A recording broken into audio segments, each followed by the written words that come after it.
Aujourd'hui, je vais te parler des 3 symptômes qui montrent que tes émotions bloquent ta perte de poids. Alors, en te parlant de ces 3 symptômes, en fait, l'objectif, c'est que tu puisses voir, analyser, comprendre par toi-même si c'est vraiment tes émotions qui bloquent ta perte de poids aujourd'hui. Si jamais tu vis un de ces 3 symptômes-là, alors probablement que tu pourras mettre en place des régimes, mettre en place du sport, faire des actions, faire de la méditation, faire plein de choses pour essayer de perdre du poids, mais probablement qu'à chaque fois tu vas te retrouver à revenir en arrière, peut-être à faire le yo-yo, peut-être à garder une relation non apaisée avec l'alimentation, à craquer, à te sentir mal, à culpabiliser. Donc si tu as envie aujourd'hui de te sentir bien, tout simplement, si tu as envie de te sentir légère, de mettre les vêtements qui te plaisent, de retrouver cette personne rayonnante que tu étais peut-être auparavant, d'être plus à l'aise en public, d'avoir plus confiance en toi et d'avoir une vraie perte de poids qui se concrétise sur la durée. Eh bien, écoute ce que j'ai à te dire dans ce podcast. Alors, les 3 raisons, les 3 symptômes qui bloquent ta perte de poids, ce sont les suivants. Le premier, euh, le premier symptôme dont j'aimerais te parler, c'est le manque de motivation.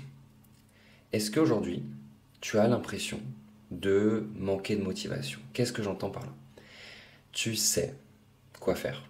Tu as vraiment l'impression que tu sais ce que tu devrais faire. Tu sais que tu devrais peut-être manger telle ou telle chose. Tu sais que tu devrais faire tel ou tel sport. Tu sais que tu devrais te coucher peut-être un peu plus tôt. Tu sais ce que tu devrais faire, mais il n'y a pas d'alignement entre ce que tu veux, ce que tu sais, ce que tu veux faire et ce que tu fais réellement. Tu vois, s'il n'y a pas cet alignement, concrètement, que tu as envie de quelque chose mais que tu ne le fais pas, malgré que tu saches quoi faire, en tout cas que tu aies l'impression de savoir, et que du coup tu as l'impression de t'auto-saboter, que tu as l'impression de manquer de motivation au quotidien, alors ça se joue pas dans les actions. Ça se joue pas à ce niveau-là. Ça se joue à un niveau émotionnel, ça se joue à un niveau beaucoup plus profond. Il y a des blocages, il y a des freins, il y a des choses à l'intérieur qui font que tu n'arrives pas à passer à l'action, qui font que tu n'arrives pas à te motiver. Et que tu as l'impression d'avoir un manque de motivation, alors qu'en réalité, c'est pas le cas. Hein. Tu es motivé pour d'autres choses dans ta vie, tu n'es peut-être juste pas motivé pour ça. Et si tu as l'impression de manquer de motivation, concrètement, c'est le symptôme que tu as un travail émotionnel à faire sur toi pour pouvoir justement atteindre des nouveaux objectifs. Ok, ça c'était le premier. Maintenant, le deuxième symptôme, c'est ta relation à la nourriture. Est-ce qu'aujourd'hui tu grignotes trop? Est-ce qu'aujourd'hui tu as l'impression de craquer? Est-ce qu'aujourd'hui tu as l'impression de faire des compulsions, des crises d'hyperphagie? Peut-être juste de manger trop, de te resservir alors que tu n'as plus faim? Que tu culpabilises, que tu es frustré, que tu t'en veux? Tu vois, si tu es dans ce schéma-là, ben, c'est un signe clair tout simplement que tes émotions aujourd'hui font que ben, tu manges alors que tu n'en as pas envie, tu descends dans un cerveau émotionnel, tu n'as plus accès à tes sensations de faim, tu n'as plus accès à ce que tu veux vraiment, et tu es dans l'émotion, tu es dans la recherche du plaisir à court terme, tu es dans la compensation, tu es dans le plaisir, tu as besoin de réconfort, et tout ça, ça se joue à un niveau émotionnel. Ok, donc si je résume jusqu'à présent, si tu as l'impression de manquer de motivation, que tu as l'impression de manger tes émotions, manger quand tu n'as pas faim, c'est les 2 premiers symptômes. Le troisième symptôme, c'est si aujourd'hui tu as l'impression de bien faire. Vraiment, tu as l'impression de mettre en place les actions. Tu fais attention à ce que tu manges, tu essayes de bouger un peu plus, tu mets des choses en place, mais concrètement, quand tu montes sur la balance, quand tu prends tes mesures, tu n'as pas les résultats que tu veux. Ça bloque, ça ne marche pas, ça ne fonctionne pas, c'est bloqué. Malgré les actions que tu mets en place, soit tu continues à prendre du poids, soit ta perte de poids elle reste bloquée. Alors à ce moment-là, qu'est-ce qui se joue? Ce qui se joue, c'est que émotionnellement, il est probable, je ne dis pas que c'est le cas à 100%, mais il est probable que tu aies un niveau de stress qui soit élevé, que tu sois en train d'osciller émotionnellement, peut-être que tu es en colère, peut-être que tu es frustré, peut-être que tu n'es pas bien, peut-être que tu es dans un moment de ta vie où tu as du mal à te sentir bien, tout simplement.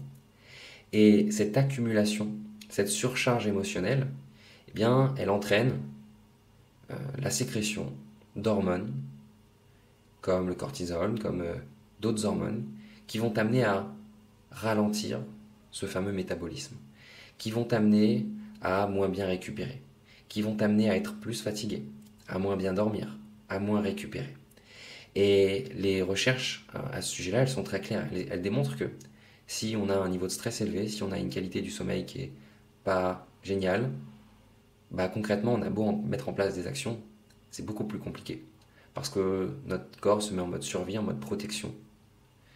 Et il va falloir réduire beaucoup plus les calories, il va falloir mettre beaucoup plus d'actions pour avoir une perte de poids qui soit fluide et durable. Et du coup, ben, comme les résultats ne sont pas à la hauteur ou que ça demande beaucoup d'efforts pour y arriver, ben, on rentre dans un cercle vicieux de je suis de plus en plus fatigué, je me sens de moins en moins bien, et je finis par manquer de motivation, et je finis par craquer, et je me retrouve finalement à vivre ces 3 symptômes-là.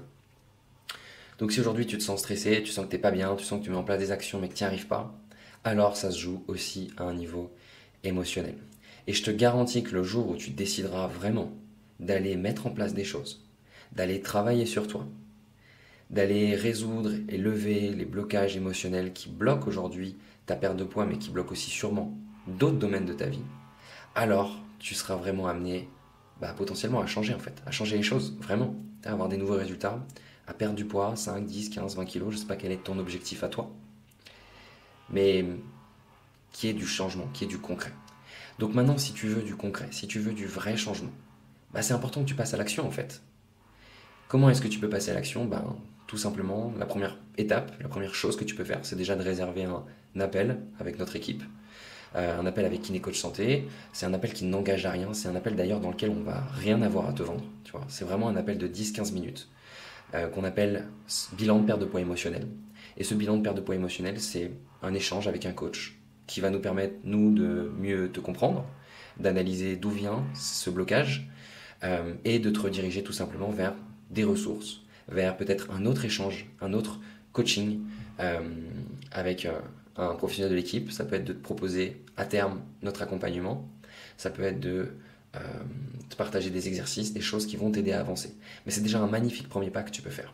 Donc comment réserver cet appel? Eh bien tu peux écrire sur ton navigateur internet bilan.kinecoachsanté.fr bilan.kinecoachsanté.fr et puis tu vas pouvoir du coup sélectionner un créneau, une heure où tu es disponible pour pouvoir te faire aider durant 10-15 minutes et qu'on puisse te mettre en action. C'est la principale chose, tu vois. C'est une fois qu'on identifie, maintenant il faut passer à l'action. Voilà. Donc je te laisse avancer, je te laisse réfléchir, je te laisse te poser aussi les questions sur qu'est-ce que tu as vraiment envie, vers où est-ce que tu as envie d'aller dans les 3, 6, 12 prochains mois. Et puis bien sûr, ce sera avec grand plaisir qu'on t'aidera à passer à l'action si tu le souhaites. Et puis si tu souhaites aussi le faire par toi-même, eh bien fais-le en fait. Je te souhaite une magnifique journée, je te dis à très vite, j'espère que ce podcast a pu avoir un impact dans ta vie. Je t'invite à nous laisser un 5 étoiles sur la plateforme d'écoute sur laquelle tu es. Ça a beaucoup de valeur pour nous et ça a aussi beaucoup de valeur pour les autres femmes qui pourront tomber sur ce podcast, qui pourront nous écouter et qui pourront à leur tour avoir un impact dans leur vie. Donc juste en mettant un 5 étoiles, tu peux toi aussi avoir un impact dans la vie d'autres femmes. Je te souhaite une magnifique journée, je te dis à bientôt pour un prochain podcast.